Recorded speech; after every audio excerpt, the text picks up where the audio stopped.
आज संध्याकाळी 5:30 ते पावणे 6च्या दरम्यान रिमझिम पावसामध्ये अकराळे फाटा दिंडोरी रोड या ठिकाणी खूप सुंदर असं आकाशामध्ये इंद्रधनुष्य पडलं आणि अनेक नागरिकांनी या इंद्रधनुष्याचे फोटो आपल्या कॅमेऱ्यामध्ये खेचून घेतले व काढून घेतले.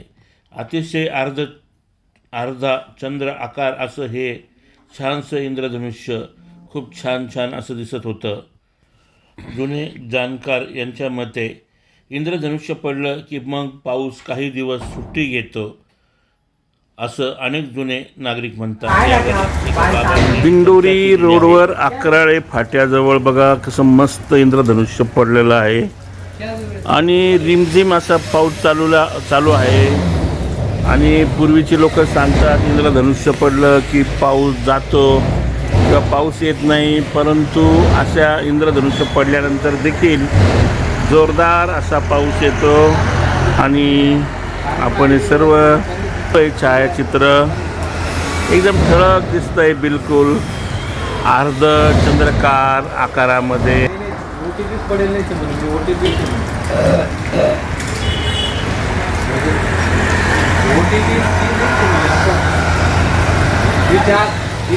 रिमझिम पाऊस पडतोय आणि रिमझिम पावसामध्ये छान पैकी इंद्रधनुष्य पडलेलं आहे.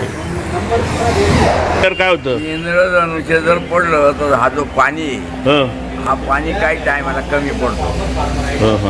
असं पहिलं शास्त्र पहिलं म्हणजे थोडा फार पाणी कमी पडतो असं आहे का? असं जणू कांद पडलं पहिले लोक आम्ही काय म्हणायचं त्याला आता पाणी कमी पडेल बरं का.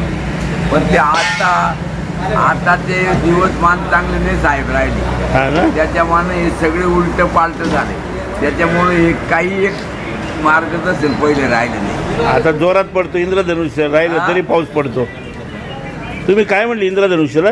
हे धनुष्य जर पाणी पाऊस चालू असला, तुमच्या जुन्या शब्दामध्ये काय म्हणले? इंद्रकुंड काय? नाही धनुष्य कांड आहे ना, धनुष्य कांड असा पाणी चालायचा तर आम्ही महिना घराच्या बाहेर निघत नव्हतो. परंतु जर हे धनुष्य जर पडलं तर समजायचं पाणी कमी झाला बरं का. नाही तर आम्हाला महिना आहे ना, आम्ही घराच्या बाहेर निघत नव्हतो असा पाणी चालायचा. आणि आता आहे ना, आताचे जे हे दिवसमान आहे हे सगळे बदल झाले. याच्यामुळं काही सुद्धा पहिले राहिले नाही, सगळं उलट पालट झालं. कलियुग बदलले आता. कलियुग बदलला. काय बोलले तुमचं मन कसं याच्यात बदल झाले. बरोबर आहे. ही भावी राहिली नाही. आमच्या काळात होतं ना, तुम्ही जर तिकून आले जर तुम्ही मला पाहिलं, तुम्ही जवळ यायचे आणि प्रेमात बोलायचे. पैसा नव्हता, धन नव्हतं, बरोबर, पण प्रेम होता. असं वा वा छान सांगितलं बाबा तुम्ही, खरोखर आहे अशी परिस्थिती.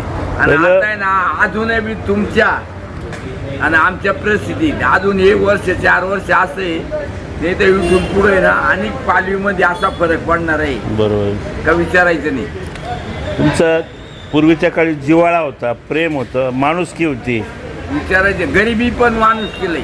आणि आता काय माणुसकी राहिली नाही. आता या काळामध्ये पहिली आमची परिस्थिती अशी होती, आपल्या या महाराष्ट्रामध्ये पैसा नव्हता आणि शेतकऱ्यांना बहुतेक दिवस काढायला लागायचे.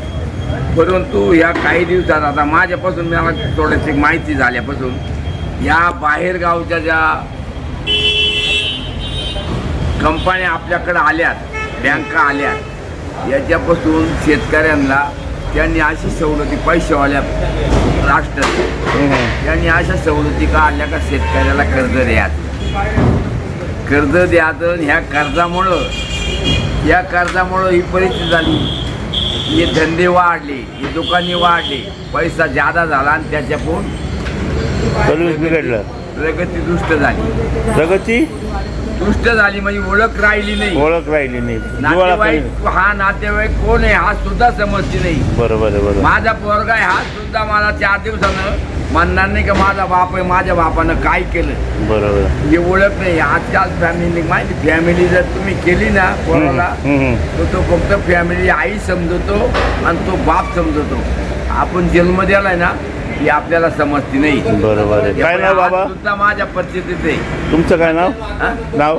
माझं नाव बाबूराव यशवंत कतार. माझं वय किती असेल? किती वय आहे? माझं आज 90 वर्षाचं वय आहे. 90? हा. अरे वा. फक्त हा पाय तुटल्यामुळं माझी तब्येत अशी झाली. बापरे. मोटरसायकल मोटरसायकल साहेब पाय गेला तेव्हा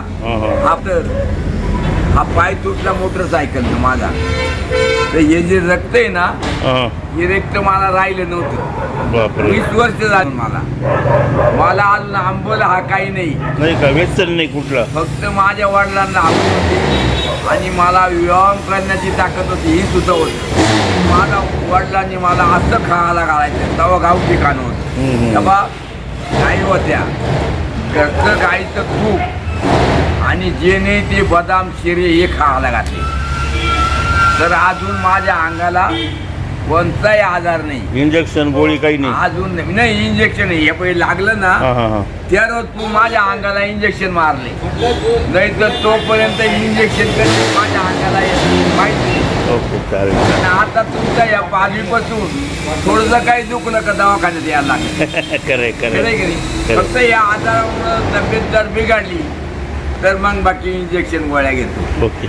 नाही तर मी तुम्हाला सांगतो अजून नाही. मला छान माहिती दिली तुम्ही. छान. माझे जे मार आहे माझ्या विवाहामध्ये बाई हात मोडेल मार लागेल हे आता ह्या दिवसामानानं काय होतं वाटीवरून चांगलं नाही. जुनं ते सोनं आहे बाबा. आता 3 बटणी शर्ट धोतर पुढे जाऊन दिसणार नाही.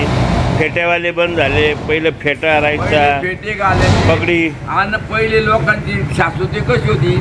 आता तुम्ही म्हणाल माझं लग्न माझ्या वडिलांनी केलं फक्त एक धोतर आणि एक शर्ट. अरे वा. आता तुमच्या काळात तुम्हाला बसता का बसत्याला लग्नाला एक धोतर आणि एक शर्ट. आज तुमच्या काळात खर्च किती येतोय? 50,000 लाख रुपये बसतात. तुमच्या मुलाचं जर लग्न निघाल तुम्ही काय म्हणता? नाही एवढे ड्रेस पाहिजे नाही आता लग्न झालं पाहिजे. ही परिस्थिती. माझ्या नातीचं आता लग्न केलं आता बरोबर. तर माझ्या हाताने 20 लाख रुपये खर्च केलाय. खरं. तेव्हा एक धोतरावर आणि एक शर्टावर लग्न लागायचे. लय मस्त माहिती दिली तुम्ही. खरंय. ह्या ज्या बँका परराष्ट्राच्या आपल्याकडे आल्यात याच्यामुळं हे आपले लोक आहेत हे कर्ज काढून कर्जबाजारी होऊन आणि हे पैसे खर्च वसूल. Okay okay. 90 वर्षाचं वय बघा. बाबांचं दात नाही पडलाय. आबा अजून दाढ फक्त एक ही दाढ आहे ना ती दुखायला लागली तेवढी काढ. माझ्या गावात माणूस नाही राहिला माझा. अरे वा. कोणतं गाव? हे तळेगाव. तळेगाव. आणि हे आपलंच शिवालय मला. काय नाव म्हणले तुम्ही? आडनाव? चाट होत्या चाट. आडनाव काय? कथार. कथार. केदार. कथार. कथार. Okay okay. आपण कुठले? मी नाशिकचाच. तुमच्या नाशिक मध्ये दांडेकर तालीम माहिती होती ना? हां. इकडं पैलवान कोण होतं? कोण होतं? तुम्हाला माहित नसतं. हां. मोहन पैलवान होते. मोहन पैलवान. दांडेकर तालमीचे एजंट पैलवान. तर ते जर मला पाहिलं नाशिक मध्ये तर पहिले जुन्या काळात आपलं यशवंत व्यायाम शाळा आहे ना बरोबर. तिथं शिमग्याच्या टायमात 3 दिवस कडे राहतं. 3 दिवस कुस्त्यांचं. तर जर मला मोहन पैलवान जर पाहिलं लांबून तर मला हाताला धरून मध्ये न्यायचा. अरे वा वा. एवढी परिस्थिती माहिती. Okay okay okay. फोन आला मला. एवढं शरीर